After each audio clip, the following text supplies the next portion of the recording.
Spread 75 points higher, and it's a good start. Autos are doing well. The Nifty Auto Index has a gain of close to about 0.7%. Nifty is up around 30 points. We also have the Bank Nifty, which is in line with the benchmark indices. Small change right from the morning on. I mean, the initial bounce got sold into, and after that, nothing. The market is up, 40 points. 17,150 is where we are ending. Banks doing decently okay. Hello and welcome to CNBC-TV18. You're watching Markets Today, the show where we track about 6 hours of the day's trading action in 5 headlines. I'm Sonal Bhutra. Here are the headlines for the day. A range-bound session on Dalal Street ends with marginal gains. The benchmarks close in the green, led by ICICI Bank, Reliance Industries and TCS. Market breadth favors advances, with 3 stocks advancing for early 2 that fell. Hindustan Zinc announces an interim dividend of nearly 11,000 crore rupees at 26 rupees a share.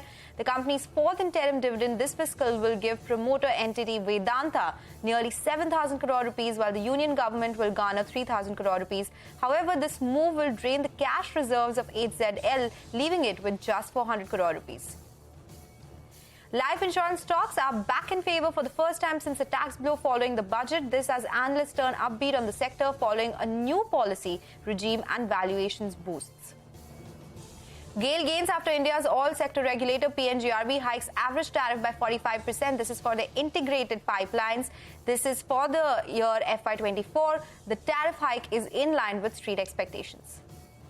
Gold prices correct for the second straight day as treasury yields jump, easing worries of a banking crisis. Heavy profit-taking and less risk aversion also weighs. Investors now await the US Federal Reserve's interest rate decision. And here's the lineup of what we have in store for you. It's a packed show today. In Market Opinion, we have S. Narain, ED and CIO of ICICI Prudential AMC. And in Corporate Voices, we have Chandrasekhar Ghosh, who's the MD and CEO of Bandhan Bank. And with that, first up, let's get you all the action from Dalal Street. Nifty and Sensex ended with minor gains after a range-bound session ahead of the US Fed meet. The broader markets rose in line with the benchmarks. ICICI Bank, Reliance and TCS led the Nifty higher. Prashant Nair is here with the wrap. Prashant. A relatively quiet day, and it was mostly waiting for, of course, the big event, which is the Fed decision later tonight. Overnight cues were positive. Wall Street handover was good. Asia and the markets here started up, but then quickly gave up gains, and for the bulk of the day did not do very much, traded with just about 20 to 40 odd point gains, depending on when you looked at it. Banks also about 0.25%, just under 0.25% in terms of gains on the Nifty Bank. The pockets of gains today were in pharma, public sector banks, and the small cap space, which held out. I mean, small caps also by close came off the high point, but ended about 0.5% in the green. The government companies pack, the CPSE index was the sort of not significant loser, but was noticeably lower. Gainers on the Nifty coming through in lots of financial names, not banks, but HDFC Life, Bajaj Finserv, Bajaj Finance, SBI Life were some of the prominent gainers today. Sun Pharma from the pharma pack was the other gainer there. Broader markets, gains coming through in names like Paytm. Actually, you had these stray moves, which very sharp, high sort of price gains, which stood out. Adani Total Gas was another one. Fine Organics, Uflex, Krishna Diagnostic, Monte Carlo, VST Tillers are some of the names which jumped out at me. On the lower side, Sobha was a big cut. It's the largest Bangalore-based property developer, and it's basically now back to pre-COVID levels. Sale was lower. Policy Bazaar, ABB, Ease My Trip, and Saregama were some of the other volume-led losers that we had. A 25 basis point hike is expected from the Fed, but beyond the action, what will Fed Chair Powell say in the press conference with regards to preserving financial stability and achieving price stability as well, which is controlling inflation? I think that will set the tone when we return tomorrow.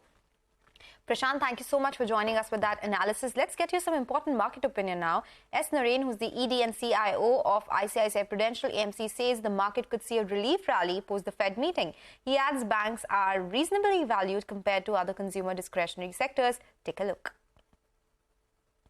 See, at 17,000, valuations are much more reasonable, and the global macro people are just too short on everything. And we have a Fed meeting today, and it is possible that there can be a good relief rally If all the shorts in the system have to be taken out, there can be a very good relief rally. The global funds have just turned too negative at this point of time without reason because they had to go short somewhere and they found India a good place to go short.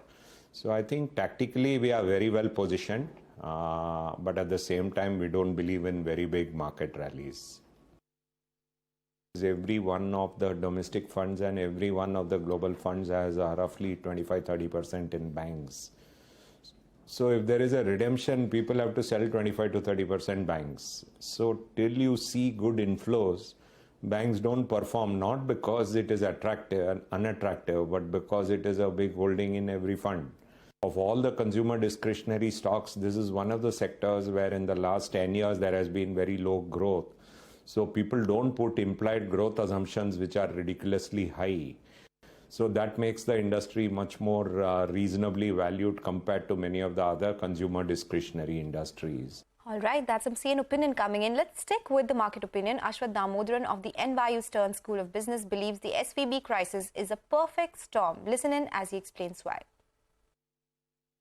What happened at Silicon Valley is a perfect storm. It's the collection of macro forces with interest rates going up significantly and risk capital going to the sidelines that effectively brought the bank down. The one thing that Signature, First Republic and Silicon Valley Bank share in common is they're a little unbalanced as banks. I mean, with Signature Bank, it was the dependence on cryptos and wealthy real estate developers.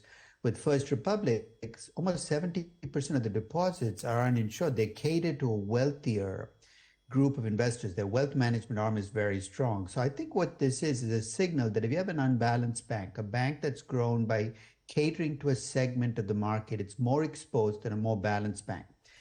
Okay, let's stick with the outlook on Dalal Street. CLSA says that it's time to buy despite the bearish sentiment that's gripped the market. Nimisha is standing by with the details on Brokerage's view on markets after this big fall. If you look at the Indian markets, they've been down 6%, actually underperforming both EMs and DMs since the beginning of the year. And there is a lot of pessimism in the market, right? The sentiment is very weak. And that's the reason why a couple of brokerages have turned constructive and they believe it's the right time. So CLS has put out a note today morning. The headline is very interesting. They believe it's a contra buy time. In fact, the sentiment is very bearish, and that's the reason why they believe one should add beta into the India portfolio. While they have a proprietary India Bull Bear Index, and that is at a 91% bearish level. And barring few instances in 2008 and 2020, there has been such instances of 10 times, and 9 out of 10 times this is proved to be a good entry point according to the CLSA note. So that's a important point to track. Now, in terms of stocks, they are advising clients to add Reliance, Hindalco, and Hindustan Bank to the India portfolio at the cost of Infosys and NTPC. So they've removed these two names and they've added the names like Reliance, Hindalco, and Hindustan Bank. And all the stocks have actually been underperforming and are down 15-20%. So it's a good entry level according to CLSA. Similarly, Citi has put out a note today morning. Even they have a very similar view. They believe the risk reward is quite favorable at this point in time as far as India is concerned. And the key reason is India is down 6% Y2D. But if you look at the emerging markets or the developed markets, India has been a relative underperformer, down 8% and 11% respectively, and hence the risk reward is turning quite favorable. Even from a valuation point of view, we are pretty much close to that one standard deviation below the 5-year mean, which means a good entry point going forward. Even Citi has a sentiment indicator, and that has turned positive for the first time since July 2022. They are expecting mid-term returns, but at least it has turned positive as far as Citi note is concerned. While they have cut the multiples a notch to 17.5 times, but they have a March 24 Nifty target of 18,500, so meaningful upside from current levels. So, and they've in fact added in the preferred list Interglobe as well as Gail. The big point is that given the Indian underperformance, given the sentiment which are there right now, a lot of brokerages, including CLS and Citi, believe it's the right time to enter, and it's a contra buy time according to the CLS note. Thank you so much, Nimesh, for joining us with details of that interesting note. Moving on to the second headline now. Hindustan Zinc has announced an interim dividend of nearly 11,000 crore rupees at 26 rupees a share. The company's fourth interim dividend this fiscal will give promoter entity Vedanta nearly 7,000 crore rupees, while the union government will garner 3,000 crore rupees. However, this move will drain the cash reserves of HZL, leaving it with just 400 crore rupees. Nigel D'Souza is here with the details. Nigel. Well, that's right. Everyone was wondering whether or not Vedanta Group has a way out. There were fears that Vedanta Resources will default on some of their payments, but that was not to be. And we had laid out that there were a couple of options that they had on the table, and they've taken the easiest possible one. That's a dividend payout. So late last evening, Hindustan Zinc has declared a dividend of close to around 26 rupees per share. That takes the total dividend payout in this fiscal itself to around 75 rupees and 50 paise. Now, this 26 rupees per share, that equates to close to around 11,000 crores odd. And out of this total quantum, well, the promoter entity, that is Vedanta Limited, the listed entity, well, they'll get bulk of that. So they'll get close to around 7,100 crores. That's good news from a Vedanta Limited standpoint. Now, the Vedanta Limited shareholders will be hoping that all the dividend that they receive will be passed through. And if that is the case, it equates to around 19 rupees and 20 paise odd. Now, that's good news for the Vedanta shareholders. And from there, the majority of it will go to the Vedanta promoter, obviously, who has close to around 70% stake. That could equate to around $600 million odd. And that's enough to service the near-term debt obligations of Vedanta Resources. So good news for Hindustan Zinc shareholders, better news actually for Vedanta Limited as well as Vedanta Resources as well. Out of this total quantum, bulk goes to Vedanta Limited. The remainder of around 3,000 crores odd will go to the Government of India. So that explains why both the two stocks are doing pretty well. Back to you.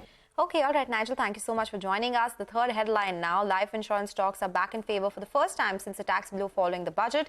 This as analysts turn upbeat on the sector following a new policy regime and valuation boost as well. Surbhi Sutaria is here with all those details. Surbhi. Post the budget announcement of taxing high-ticket non-linked savings policies, all eyes are going to be on the premium growth numbers for the last quarter of FY23. The Feb business data shows divergent growth trends, where the private life insurance players saw an 18% growth in their retail APE, whereas LIC declined by 3%. Now, this growth should be seen in the context with the recent budget change and the fact that there are only a couple of months remaining now to escape the impact of taxation change. This is evident in their numbers as well. Most of this growth is led by high-ticket size policies and not by the number of policies sold. The average ticket size is up 32%, whereas the number of policies sold is declined by 15%. In the listed space, all players, barring SBI Life, has seen an average ticket size growth of 15 to 20%, whereas the number of policies has declined by 2 to 21%. This growth is expected to continue in March as well, as the pre-booking of high-ticket non-linked savings products will continue till the end of the fiscal. Now, the analyst estimates suggest that the companies will see a growth of anywhere between 15 to 40% as opposed to 5 to 10% same time last year. However, that number needs to be monitored is the number of policies sold. With all the negative sentiments around the budget announcement, there are a few amendments that can work in the favor of the sector as well. The possibility of a composite business license that will facilitate open access for the company to operate in any kind of businesses. And also, the regulator has proposed to simplify the existing regulations on commission expense and expense of management, which gives greater flexibility to the company to structure their commission payouts. However, the real question is, will these amendments outweigh the negative impact brought on from the budget announcement? Life insurance stocks have corrected anywhere between 11 to 23% since the budget day, and all of them are almost close to their 52-week lows. When you see their valuations on a one-year forward basis and compare it to their pre-budget levels, it has corrected quite a bit, with HDFC Life seeing the most correction, followed by SBI Life and Max Financials. Surbhi, thank you so much for that interesting take. With that, we'll slip into a break now, but stay tuned. We'll be back in a bit with the other headlines.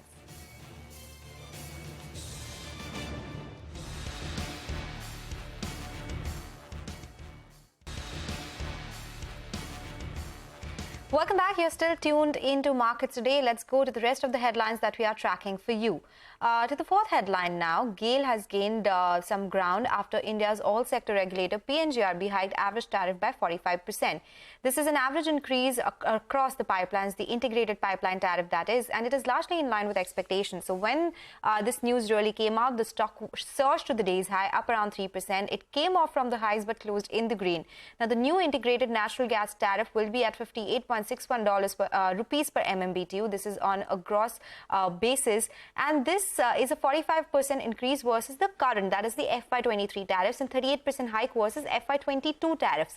So there definitely has been an increase. Now remember, earlier PNGRB had said that they will be hiking tariffs to the tune of $60.9 rupees per MMBTU.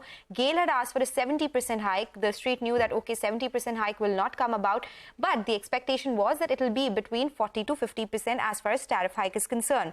Last week, in anticipation of this tariff hike, CLS had come out with a note where they said that they are modeling a 40% hike, while 52% hike, which actually PNGRB had suggested, would boost EPS by 7%. The street expected 7 to 12% in terms of an EPS increase because of this tariff hike, and this would lead to a re-rating for the utility segment of Gail. So definite positive that has come about for Gail, and that's why the stock will continue to remain in focus. These tariffs kick in from 1st of April. That is about Gail, but let's talk about Bandhan Bank. Zoomed over 4% after receiving binding bids totaling 740 crore rupees for stressed assets worth nearly 5,000 crore rupees. The bank's board has approved the sale of stressed assets to an asset reconstruction company. Moreover, the bank has also made a new senior executive appointment. Abhishek Kothari joins us with all those details.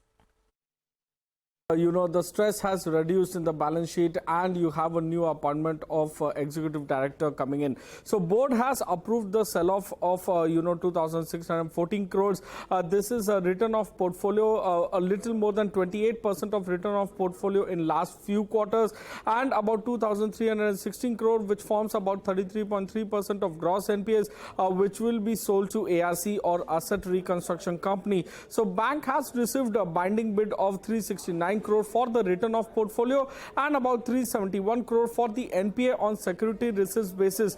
So if you take a look at the recovery rate, that's on the stronger side for 14.1% for the return of portfolio and about 16% for the NPAs being sold to ARC. This is much better than the single digit returns that you have seen for other NPAs being sold by MFI players. So they have also appointed Ratan Kumar Kesh as executive director for 3 years. He has joined from Axis Bank. He was earlier in Axis Bank, wherein he joined in 2019, and has handled retail operations across liabilities, asset, card, etc. Back to you. In fact, we caught up with the MD and CEO of Bandhan Bank, Chandrasekhar Ghosh, earlier today, and he said that the recent exits in the bank have not caused any impact. Also added that the bank has not heard from investors on the issue of stake sale. Listen in. If you see that the bank have been started in 8 years before, and last 8 years we have been journey very good way on that with our senior team member, which we have been taken from different bank, and the 1-2 people have been also changed their job. So it is a part of this the business. After that also business have been come to this position is a 2 lakh crores at the book. We have been very confident on that. The senior management is a very strong, and whatever sometimes we listen, it is a rumor. I cannot comment on this rumor. Okay, the stock was high by 4% in trade today. Moving on to the fifth headline now. Gold prices corrected for the second straight day as treasury yields jumped, easing worries of a banking crisis. Heavy profit taking and less risk aversion also weighed on prices. Manisha Gupta is here with all those details. Manisha. Well, yes, there is lesser of risk aversion as we saw in the markets today, and that has let the safe haven, which is gold, come off its all-time highs that we saw in this week itself in the Indian markets at around 60,450 rupees. So from those kind of levels to 58,500, it clearly has been 2,000 rupees shaved off from the gold's all-time highs in the Indian markets. For the international markets, we saw a one-year high at $2,009 per ounce. From there, we've seen 1940, so nearly $70 have come off in just 2 trading sessions in case of international markets as well. Well, this is happening because you are looking at heavy profit taking coming in for gold after we saw one-way rally happen here. And as I said, there is lesser risk aversion. We've seen the equity markets gain up. The treasury yields also have jumped up. And then it is also about the easing worries in the banking crisis, which has taken the gold prices lower. The good thing is that because of gold prices coming off its highs, there is physical and ETF buying in India and globally that the markets have recorded. The US US Fed decision is what the street is clearly awaiting for right now. And there is nearly 13.8% probability that it would stay pat and there wouldn't be an interest rate hike. And there is a huge 86.4% possibility that we might look at 25 basis point of a rate hike coming in for the US Fed. There is no possibility of 50 basis point rate hike, but it clearly would be about the US Fed guidance going forward that could be moving the markets. And for the gold, the industry says that it could be $50 either ways, depending on what the US Fed does and say today in the evening. Manisha, thank you so much for joining us. That's all about the gold prices and how they are seeing a continuous surge. With that, it's a wrap on this edition of Markets Today. Stay tuned for more updates on CNBC-TV18.